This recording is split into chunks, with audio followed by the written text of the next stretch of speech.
하나님께서 아브라함이 99세 때 됐을 때에 그에게 찾아오셔서 이전에 갈대아 우르에서 약속하셨던 그 약속의 내용들을 다시금 새롭게 하시고 이제 언약의 표징을 주신 것이 기록이 되어 있습니다. 그리고 이전에 주셨던 언약의 아들을 약속하셨던 언약의 아들을 주시겠다고 다시 약속하시는 것으로서 이제 아브라함에게 하셨던 언약을 아브라함이 믿도록 그렇게 하신 내용들이 기록이 되어 있어요. 왜 하나님께서 이 말씀을 하시냐면은 아브라함이 70세 때 하나님께 부르심을 받고 출발해서 이제 가나안 땅에 들어왔습니다만 15년이 되도록 하나님의 약속이 이루어지지 않는 거예요. 아들을 주시겠다고 하셨는데 아들이 태어나지 않는 겁니다. 그래서 아브라함이 조마조마하고 조급해져 가지고 이스마엘을 하갈을 통해서 낳았죠. 근데 그 이스마엘은 언약의 자손이 아니에요. 하나님께서 약속하신 약속의 자손은 그 안에 사례를 통해서 주실 것입니다. 그런데 그런 하나님의 뜻과 상관없이 아브라함이 인간적인 생각을 가지고 그 조급함에 그런 방식으로 아들을 얻었습니다만 그 아들은 하나님의 약속의 자녀가 아니었어요. 그래서 하나님께서 다시 나타나셔서 너는 내 앞에서 행하여 완전하라 이렇게 말씀하신 거예요. 자, 오늘 우리 읽은 본문 17장 1절로 2절 그리고 4절 5절 같이 함께 읽어보십시다. 아브라함이 99세 때 여호와께서 아브라함에게 나타나서 그에게 이르시되 나는 전능한 하나님이라 너는 내 앞에서 행하여 완전하라. 내가 내 언약을 나와 너 사이에 두어 너를 크게 번성하게 하리라 하시니 보라 내 언약이 너와 함께 있으니 너는 여러 민족의 아버지가 될지라. 이제 후로는 내 이름을 아브라함이라 하지 아니하고 아브라함이라 하리니 이는 내가 너를 여러 민족의 아버지가 되게 함이니라. 자, 이것은 소위 이제 할례 언약이라는 것인데, 자, 이 약속에 따라서 이제 여러 민족을 이루고 그리고 많은 민족의 아버지가 될 것이라라고 하시면서 그 이름까지도 바꿔주십니다. 그래서 아브람이 아니고 여기서 뭘로 바뀌어요? 아브라함이라 바뀝니다. 그 이름의 뜻이 뭡니까? 여러 민족의 아버지다라는 뜻입니다. 자, 또 7절 8절 이어서 함께 보십시다. 내가 내 언약을 나와 너 및 내 대대 후손 사이에 세워서 영원한 언약을 삼고 너와 내 후손의 하나님이 되리라.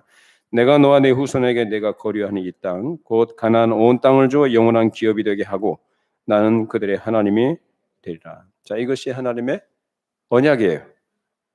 하나님께서 어떤 사람의 하나님이 되신다고 한다면 하나님께서는 그 사람을 위해서 모든 약속을 따라 선하심을 베푸시고 보호하시고 구원하시고 인도하시며 그리고 함께 하시고 그의 하나님으로서 모든 책임을 지시는 분이십니다. 믿으십니까? 하나님은 언약의 하나님, 그래서 언약에 대한 책임을 지신다. 우린 그 언약 안에 있는 사람들이에요. 그래서 언약에 대한 책임을 지신 그 하나님을 우리가 안다면 우리는 아무 걱정할 것이 없고 그 복됨과 가치를 안다면 그 언약을 나만이 아니라 누구까지도 우리 자녀들에게 우리 믿음의 다음 세대에게까지도 그 언약을 가르치는 거죠. 그리고 그 언약 안에서 머물고 그 언약을 따라 살아가도록 가르치는 것이 바로 부모가 해야 될 일이라는 거예요. 하나님께서 아브라함이 됐든지 누가 됐든지 간에 어떤 사람의 하나님이 되시겠다고 하신다면 그것은 그의 어떠함 때문이 아니라 그것은 순전하신 하나님의 뜻입니다. 그런데 전능하신 하나님께서 뭐가 아쉬워서 온 우주 만물을 창조하신 전능하신 하나님이 뭐가 아쉬워서 흙으로 만들어진 존재, 이 티끌 같은 존재인 인간에게 사람에게 그 언약을 하시고 맹세를 하시고 그것을 확인을 하시고 그렇게 하나님께서 스스로 그 언약에 매이실까요? 여러분 사람이 어떤 약속을 하게 되면은 그 약속에서 자유할 수 없습니다. 어떻게 되죠? 그 언약에 매여 있는 거예요. 그 자기 마음대로 하는 게 아니에요. 그 약속을 했으면 그 약속을 지키도록 되어 있다 이 말입니다. 근데 하나님께서 뭐가 아쉬워서 무엇 때문에 사람에게 그렇게 매이고 그렇게 빚을 지는 언약을 하시냐 그 말이에요. 그것은 다른 이유가 없습니다. 그건 하나님께서 원하셔서 그렇게 하신 거예요. 그게 바로 하나님의 사랑이에요. 더 놀라운 것은 하나님은 거룩하시고 사람은 하나님의 형상을 따라 지음받은 영광된 존재였지만 자기를 창조하신 하나님을 반역을 하고 배신하고 그 관계가 끊어진 상태에서 죄 가운데 죄인으로 이제 영원한 형벌과 멸망만 남아있는 그런 존재입니다. 그런 처지에 있는 인간에게 하나님께서 찾아오시고 약속을 하시고요. 그들이 하나님이 되시겠대요. 여러분 이거 이해가 되세요? 우리는 성경이 말하는 하나님의 사랑과 하나님의 은혜를 얘기할 때 우리는 분명히 해둬야 됩니다. 뭘? 우리는 그 사랑을 받을 아무런 자격이나 조건이 없는 자들이다. 인정하십니까? 우리가 뭐가 대단합니까? 뭘 받을 자격이 있나요? 우리가 뭘 했기 때문에 그걸 하나님께서 보시고 기이하게 여기시고 기특하게 여기시고 가상하게 여기셔서 우리에게 뭘 주시는 분이신가요? 아니. 죄 가운데서 영원히 멸망을 당해야 할 그런 처지에 있는 인간에게 하나님께서 찾아오셨고 그에게 약속을 하시고 그 약속을 따라 당신의 뜻을 이루어 가신다는 말씀인 것입니다. 그래서 이게 은혜라는 거예요. 아브라함은 그걸 알았습니다. 그래서 하나님께서 자기에게 찾아오셔서 그렇게 약속을 하실 때에 그 말씀하실 때 그 엎드렸어요. 엎드린다는 것이 뭐죠? 그 은혜를 아니까 그 하나님을 신뢰한다는 또 하나님께 감사하는 표현이 바로 엎드리는 것입니다. 오늘날 우리 예수를 믿는 신자들도 마찬가지. 그리스도의 복음으로 부르심을 받고 하나님의 백성이 된 자들은 하나님께 그 자체만으로도 무한한 감사를 드려야 될 것입니다. 우리는 애초에 그런 사랑과 복을 누릴 자격이 없는 자들이 오히려 하나님 앞에 부끄러운 것과 죄밖에 드릴 것이 없는 그런 자들입니다. 그런데 그리스도 안에서 우리 모두를 용납해 주시고 그리스도 안에서 온갖 좋은 선물들을 우리에게 허락해 주셨고 우리를 하여금 누리도록 해 주셨습니다. 그것이 뭐냐? 하나님의 사랑이다. 우리 요한일서 4장 10절 말씀 읽어보십시다.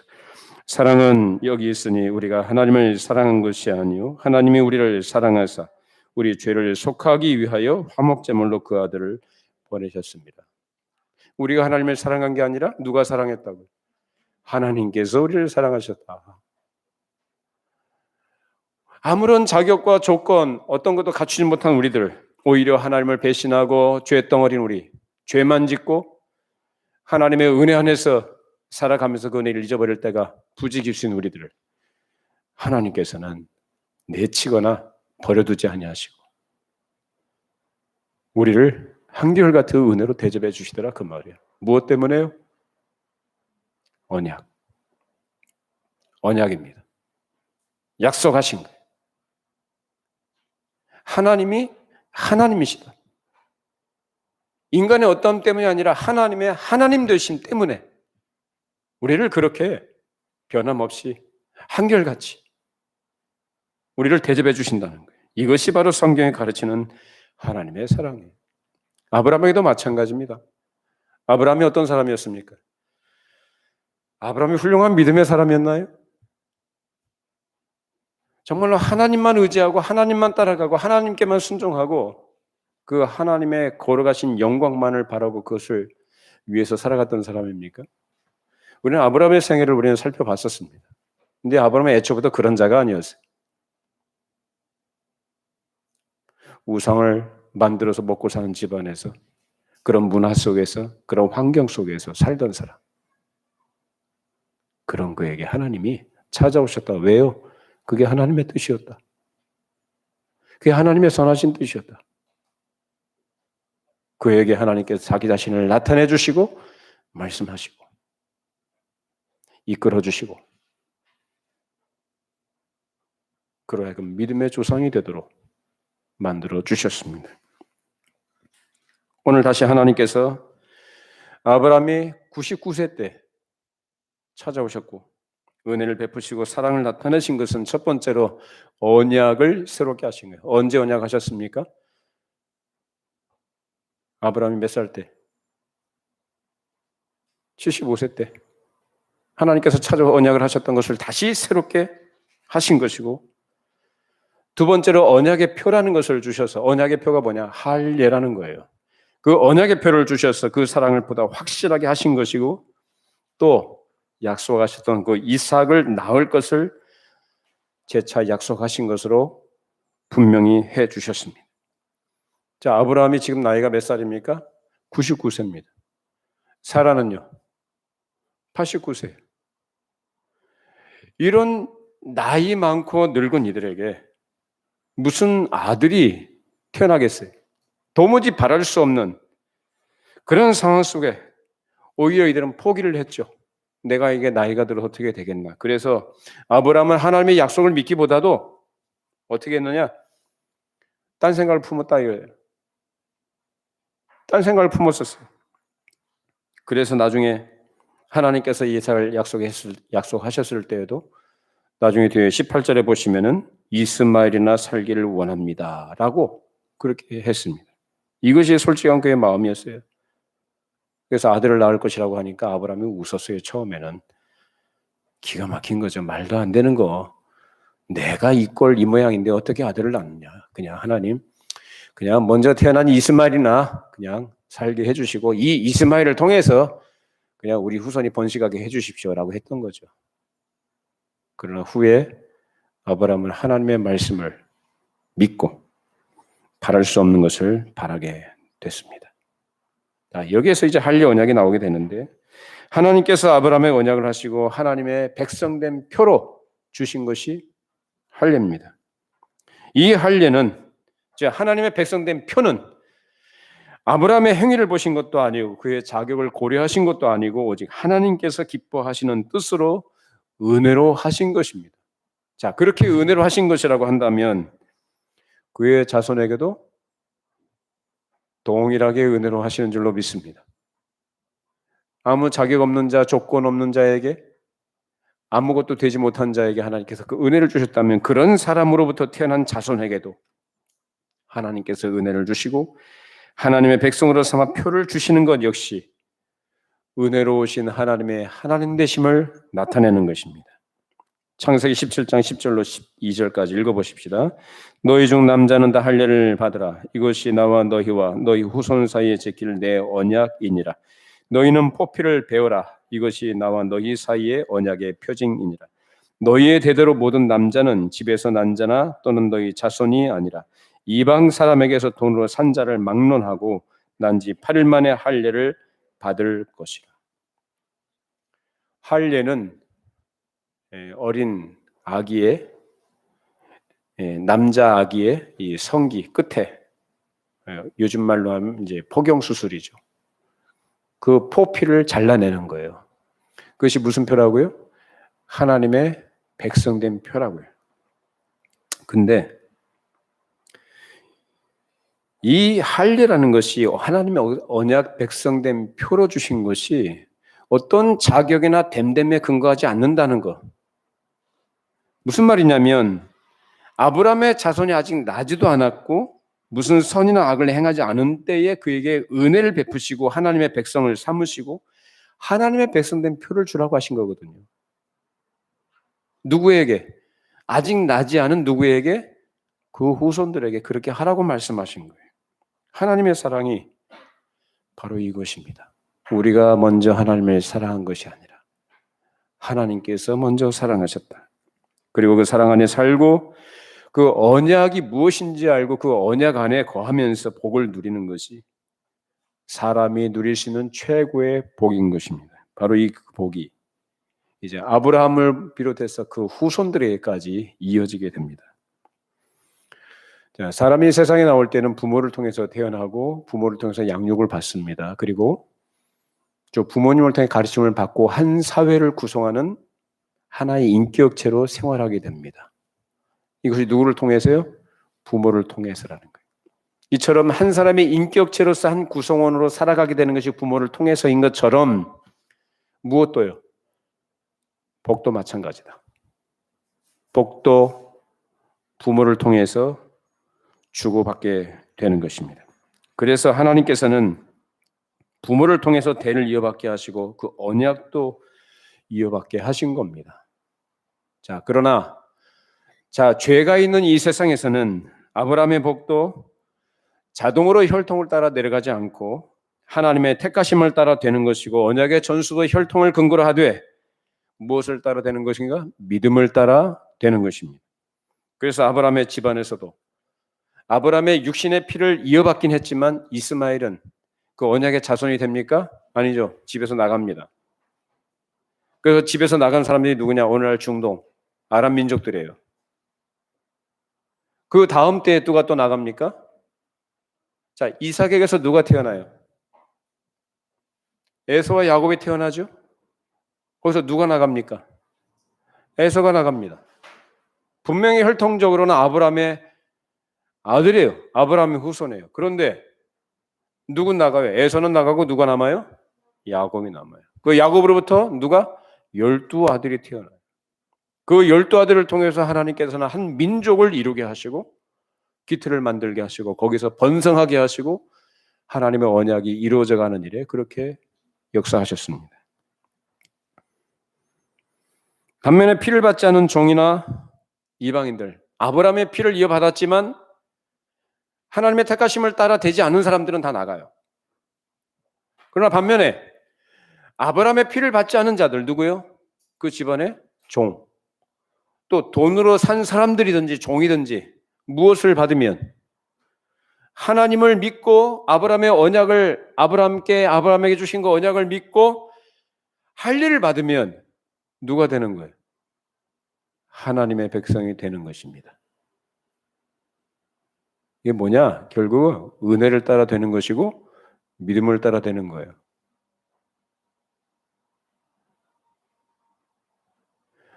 부모의 영향력이라는 것, 부모의 가르침이라는 건 굉장히 절대적인 것이고요.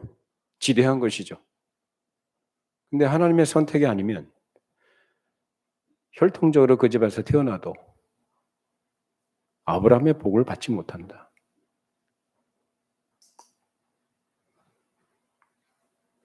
이렇게 혈통을 중요한 띠로서 하나님의 백성을 묶는 수단으로 하나님이 사용하시는 것을 우리는 성경을 통해서 분명히 확인합니다만 그렇지 않은 경우도 있다는 거예요.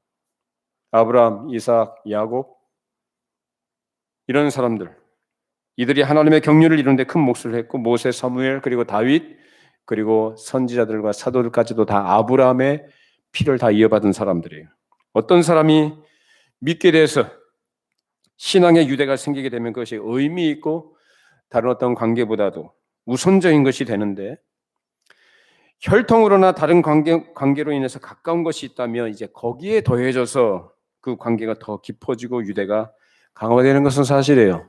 그러나 하나님의 백성 유대 관계는 순전하게 그 혈통만이 아니라 무엇으로 해요? 믿음으로 되는 것입니다. 다른 건 몰라도 반드시 있어야 되는 것이 뭐냐? 믿음입니다. 믿음을 따라서 하나님의 언약을 물려주고 받는 것이고 믿음을 따라서 복이 흘러내려갑니다. 그래서 사도 바울도 갈라디아에서 그것을 가르치고 있습니다. 갈라디아서 3장 6절로 9절 말씀 읽어보십시다. 아브라함이 하나님을 믿음에 그것을 그에게 의로 정하셨다 함과 같으니라. 그런즉 믿음으로 말미암은 자들은 아브라함의 자손인 줄 알지어다. 또 하나님이 이방을 믿음으로 말미암아 의로 정하실 것을 성경이 미리 알고 먼저 아브라함에게 복음을 전하되 모든 이방인이 너로 말미암아 복을 받으리라 하였느니라. 그러므로 믿음으로 말미암는 자는 믿음 있는 아브라함과 함께 복을 받느니라. 믿으십니까? 믿음인 자들은 아브라함과 함께 복을 받는다. 그러면 그 믿음인 자는 누구냐? 누가 아브라함의 자손이냐? 아브라함의 자손에게는 크게 두 부류의 사람들이 있습니다. 한 부류는 아브라함의 피를 이어받고 할례도 받았지만은 믿음을 따라서 신자가 된 자들이 있고요.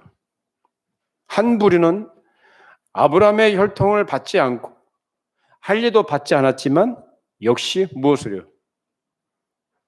믿음으로 아브라함의 자손이 된 자들이 있습니다. 누구냐 그들이? 아브라함의 피도 이어받고 할례도 받았고, 그러나 그 할례로서가 아니라 믿음으로 하나님의 자손이, 하나님의 백성이 된 자들이 누구냐? 아브라함의 자손들이.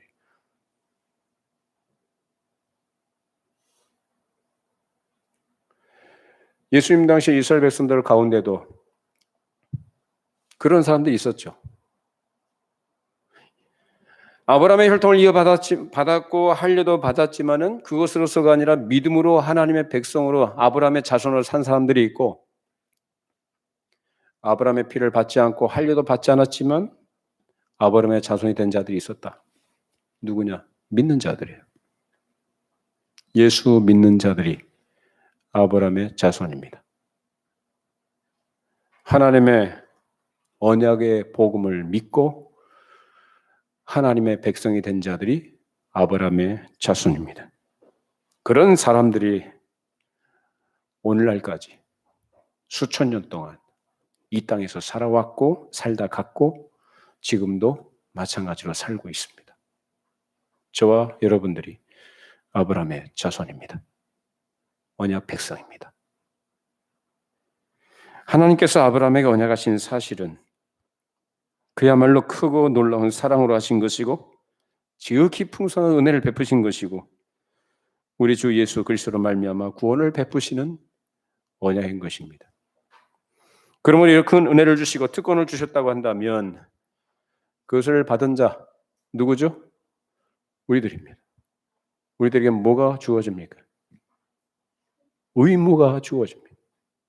자, 하나님께서 아브라함에게 찾아오셨고 아브라함과 그 후손들에게 약속하셨고 그 책임을 다 하시죠. 어떻게까지 하셨어요?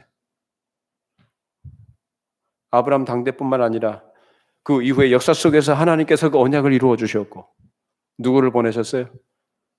예수 그리스도를 보내셔서 십자가에 매달아 죽이시까지 그 언약을 이루셨습니다. 자, 그렇다면 우리도 그 놀라운 은혜, 그 지극한 사랑, 한량없는 복을, 그 영광을 받은 자들로서 우리에게 요구되는 것은 바로 의무입니다. 우리에게도 책임이 있다는 거예요. 그것이 뭐냐? 그 언약을 믿고 순종하는 겁니다. 자, 창세기 17장 9절 말씀 읽어보십시다. 하나님이 또 아브라함에게 이르시되 그런즉 너는 내 언약을 지키고 내 후손도 대대로 지키라. 뭐라고 하십니까? 너 내 언약을 어떻게 하라고요? 지켜라. 그리고 내 후손도 대대로 지켜라. 하나님의 언약 백성답게 살라는 얘기입니다. 언약을 지킨다는 것은 하나님의 언약을 믿는 것이고 언약의 표인 할례를 받고 할례를 받은 자로서 모든 의무를 다하는 거예요. 그것이 구약 이스라엘 백성들에게 요구되는 언약의 의무였습니다. 오늘날 우리가 언약을 지킨다는 것은 바로 예수 그리스도를 믿고 입으로 시인하며 세례를 받고 하나님의 자녀로서 하나님의 백성으로서의 책임 있는 삶을 살아가는 것을 말합니다. 다시 말하면 세상 사람들과 다르게 살아야 된다. 세상 친구들과 달라야 된다. 그것이 하나님의 언약 백성답게 살아가는 것입니다. 자, 골로새서 2장 6절로 7절 말씀 읽어보십시다. 그러므로 너희가 그리스도 예수를 주로 받았으니 그 안에서 행하되 그 안에 뿌리를 박으며 세움을 받아 교훈을 받은 대로 믿음에 굳게 서서 감사함을 넘치게 하라. 자, 11절 12절 읽어보십시다. 또 그 안에서 너희가 손으로 하지 아니한 할례를 받았으니 곧 육의 몸을 벗는 것이요 그리스도의 할례니라. 너희가 세례로 그리스도와 함께 장사되고 또 죽은 자들 가운데서 그를 일으키신 하나님의 역사를 믿음으로 말미암아 그 안에서 함께 일으키심을 받았느니라. 이것이 하나님의 언약 백성들, 언약의 자녀들이에요. 우리에게 요구되는 언약 백성으로서의 의무가 바로 이것입니다. 예수를 믿어서 세례를 받고 할례와 동일한 세례를 받은 것으로 이제 그리스도와 함께 죽어 장사되고 함께 일어나 새 사람으로 살아가게 된 자들에게 요구되는 업무입니다. 이전에 예수 믿기 이전에 거듭나기 이전에 이 죄와 사망에 속한 자로 그 권세 아래 있을 때 하나님께서 크신 은혜로 불러내셔서 그 사랑의 아들의 나라로 옮겨주셨습니다. 그래서 이제 새 사람으로 하나님의 자녀로 거룩한 하나님의 백성으로 살게 하셨습니다. 하나님께서 우리에게 언약하시고 우리가 그의 백성이 되는 것은 우리 편에선 전심으로 그의 언약을 믿는 것이고 겸손하게 그 은혜를 받는 것입니다. 그래서 사람이 하나님께 영원한 복을 받느냐 영원한 형벌을 받느냐 영원한 어둠에 쫓겨나느냐 아니면 하나님 나라에서 평안과 기쁨을 가지고 영원한 생명을 누리며 살아가는 문제, 이 문제는 무엇에 걸린 언약을 믿느냐 믿지 않느냐. 하나님께서 아브라함과 그 후손들과 언약을 맺으신 것으로서 이제 하나님과 아브라함 간에는 이제 새로운 관계가 거룩한 관계가 성립이 됐습니다. 이제 하나님께서는 그의 전능하신 능력으로 그들을 보호하시고 기르시고 인도하시고 책임지실 것입니다. 그래서 아브라함과 그의 후손들은 그 복된 언약을 믿고 지켜 나가야 합니다. 자, 그런데 이스라엘 역사를 보면 어떻습니까? 하나님의 언약 백성으로 그들은 부름을 받고 하나님의 책임과 인도하심과 보호하심과 복주심을 누리며 살던 그들이 어떻게 했습니까? 언약을 지킵니까? 안 지킵니까? 안 지켰다라는 것이 성경의 증거예요. 명목상으로는 하나님의 백성이라고 하고 형식적으로는 하나님께 제사하고 예배는 했지만 그들의 생활과 그들의 가치관은 세상을 따라가고 세상에 속한 자와 더불어서 그들의 문화를 추종하고 동화되고 섞이면서 변질되고 타락의 길을 갑니다. 그것이 뭐냐? 우상숭배입니다.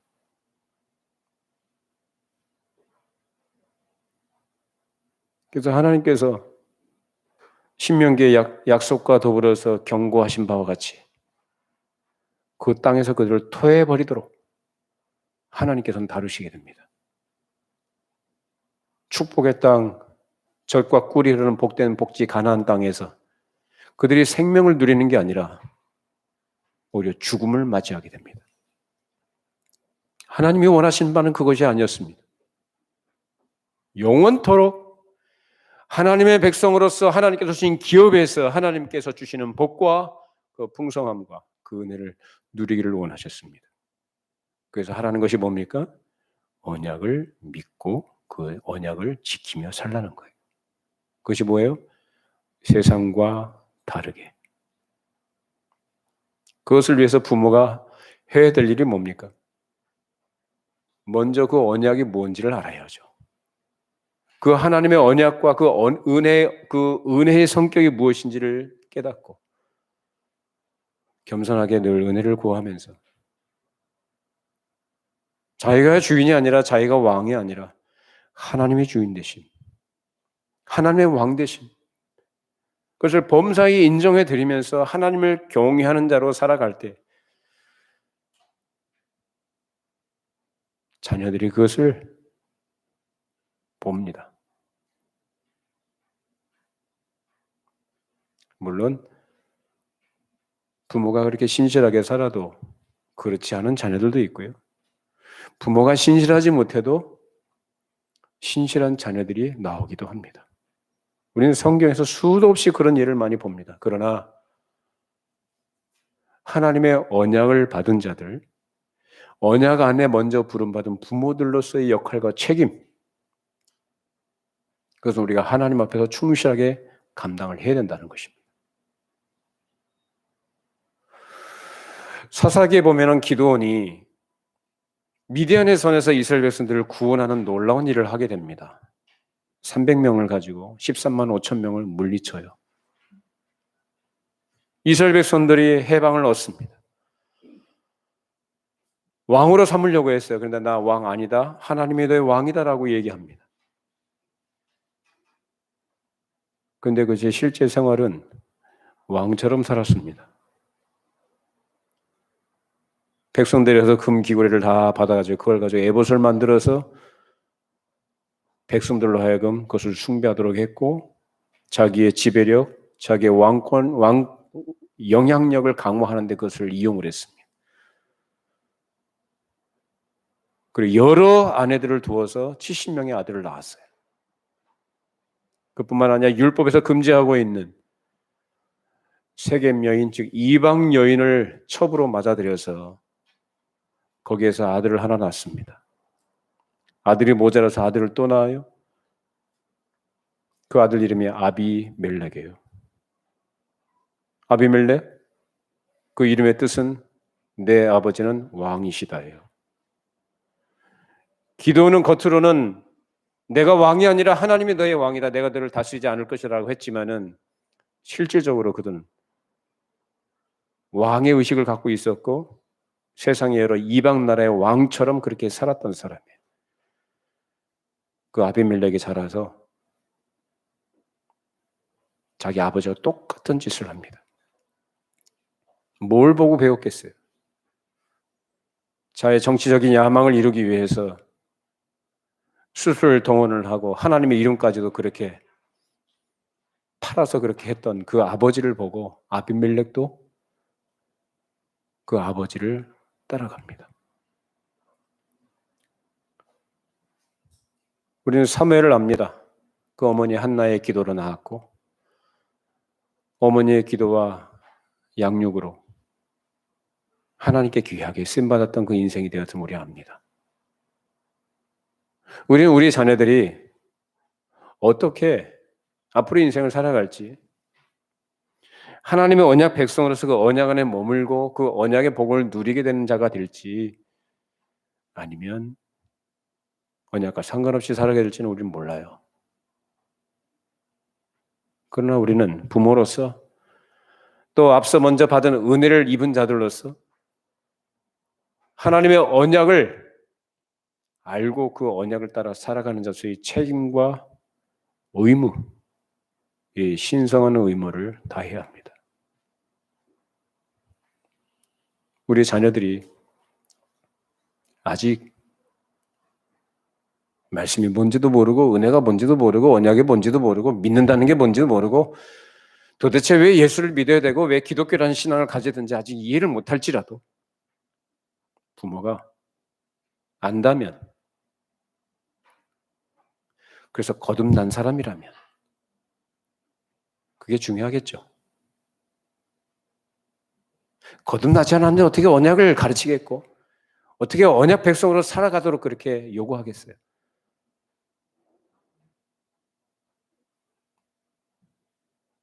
그 은혜를 깨닫고 아는 자로 감사하고 늘 겸손하게 은혜를 구하면서 내 자녀 또한 우리 아이들이 이런 은혜의 언약 안에 하나님을 알고 이 세상에 영광과 이 세상에 어떠한 그것을 부러워하고 그것을 추구하고 그것을 소원한 자가 아니라 영원한 하나님 나라에 소망을 둔 자로 이 땅을 살아가도록 애를 써야 합니다. 그게 부모 역할이에요. 그 자녀가 믿게 되는 것은 하나님께서 하실래요. 우리 자녀들이 다 장성한 자녀들이 있을 테고 아직 어린 자녀들이 있겠죠. 어떻든지 간에 부모는 부모입니다. 무엇 때문에? 자녀가 있으니까 부모입니다. 어떤 영상을 봤는데요. 청주인가요? 청주 여자 교도소 프로그램을 하는 걸 제가 봤어요.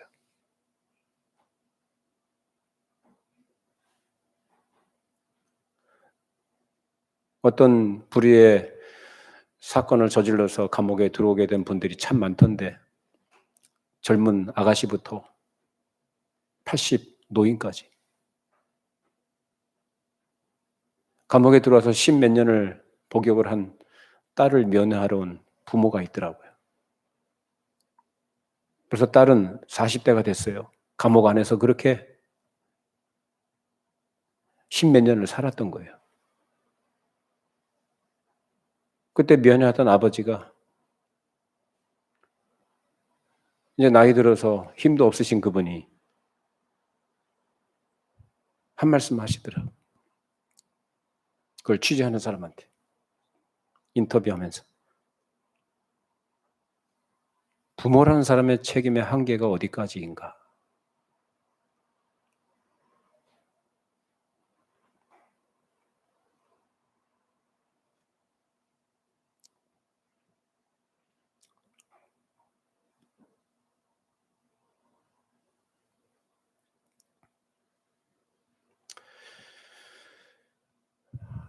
우리는 어린 아이들이, 우리 자녀들이 자라면 나중에 성인이 되면 자기 인생 자기가 살아가겠지 하지만 또 그렇게 살죠. 근데 부모는 나이가 자녀가 어리든 다 큰 어른이 됐든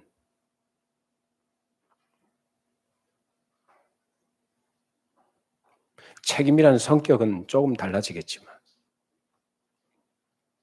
부모는 자녀에 대한 책임이 있어요.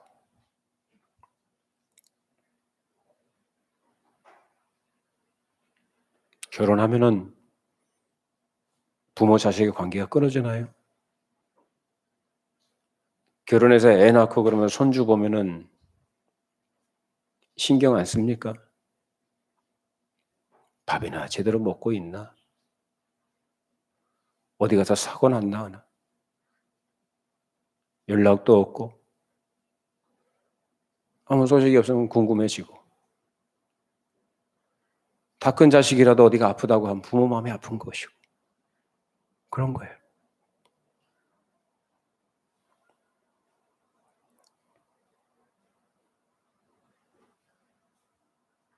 일을 하면은 일은 잘하고 있나? 이게 부모 마음이겠죠. 중요한 것은 그런 세상에 있는 부모들과 자녀의 관계도 그렇게 애틋하고 책임 있는 관계라고 한다면 우리 예수를 믿는, 그래서 하나님의 백성이 된 언약 백성들과 그 자녀들, 그 후손들,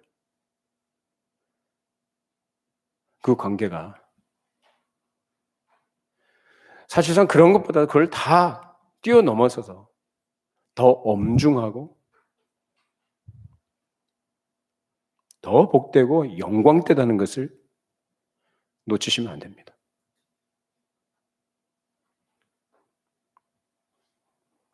하나님께서 아브라함과 그 후손들과 언약을 맺으신 것으로 이제 그 복된 언약을 그들은 믿고 지켜나갈 것이며 하나님께서는 그들을 책임지실 것입니다. 그래서 하나님께서 아브라함에게 가르쳐주신 그 인생길을 아브라함은 걸어가야 될 것이고 당신뿐만 아니라 이제 자식과 권속들의 그 길을 가르쳐야 하는 것입니다.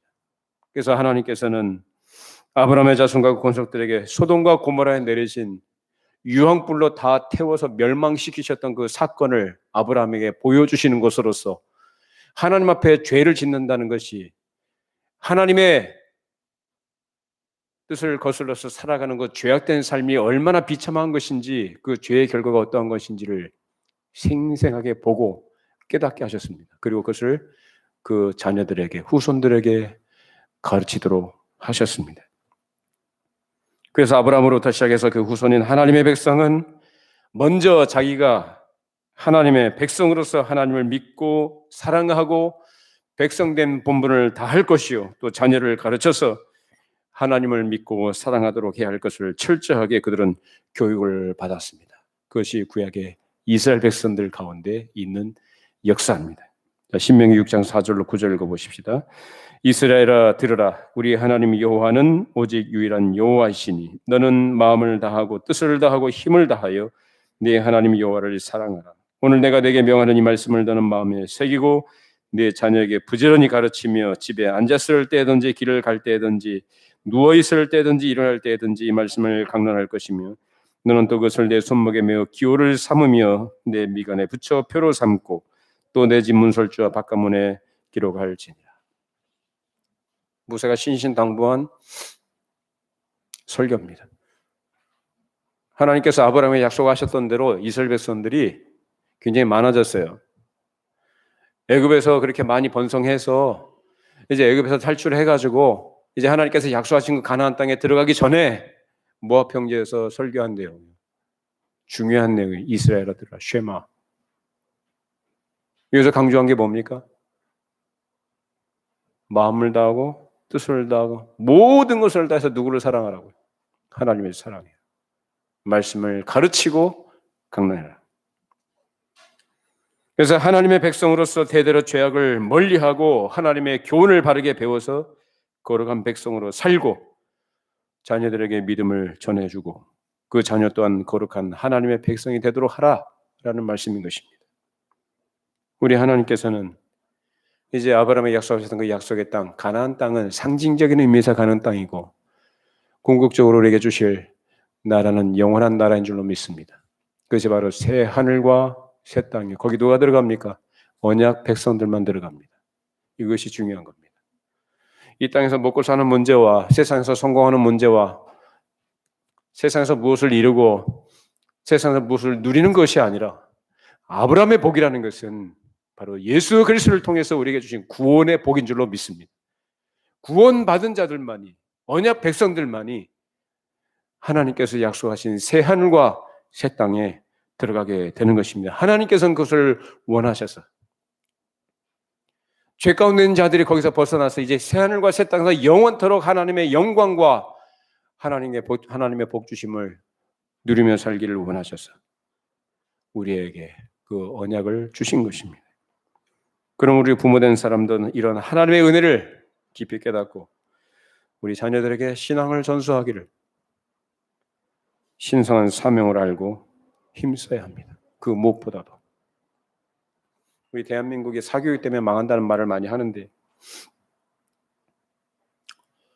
그래야 생존 경쟁에서 이겨나가고 살아가니까 그렇게 노심초사하면서 부모가 쓸 거 안 쓰고 입을 거 못 입으면서 자녀들을 위해서 그렇게 헌신하지 않습니까? 여러분 세상에서 그렇게 하는 것이 부모 역할을 잘하는 거래요. 그건 너무나 당연한 것이기도 하고요. 근데 그 정도 선에서 우리가 자녀들에게 할 일을 다 했다고 하신다면 세상 사람과 다른 게 뭔가요? 공부? 잘하면 좋고 못해도 괜찮아요. 똑똑한 사람들, 세상에서 잘났던 사람들, 지금 지옥 가는 사람들 굉장히 많습니다. 우리 그걸 무가치하게 폄하하자는 얘기가 아니에요.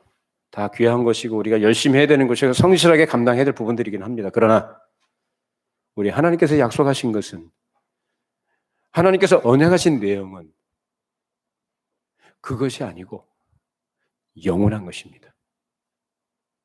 그 영원한 날에 들어가 살기를 원하신다고요. 그래서 하나님께서 누구에게? 아브라함에 가신 약속이 바로 그거예요. 여러분, 우리 자녀들에게 그것을 가르치시고 자녀들에게 살아가기를 힘쓰시기를 바랍니다.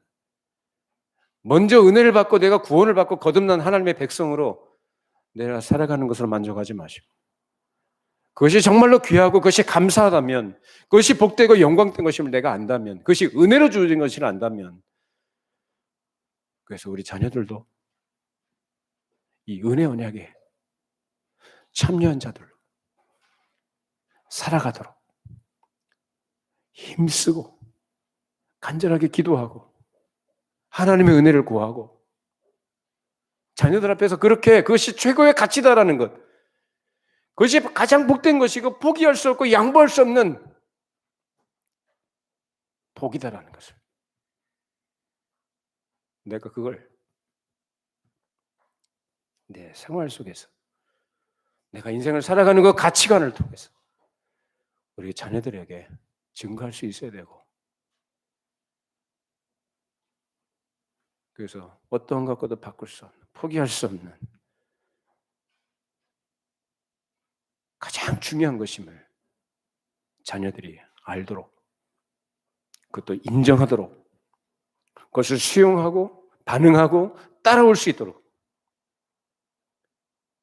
세상 것을 얻기 위해서 부모가 애쓰고 세상 어떤 것을 누리는 것보다도 그것을 위해서 더 신경을 쓰고 포기하지 말고, 쉽지 않지만 어렵지만 계속적으로 하나님 앞에 충성스럽게 신실하게 이 의무를 감당해 나갈 수 있기를 바랍니다.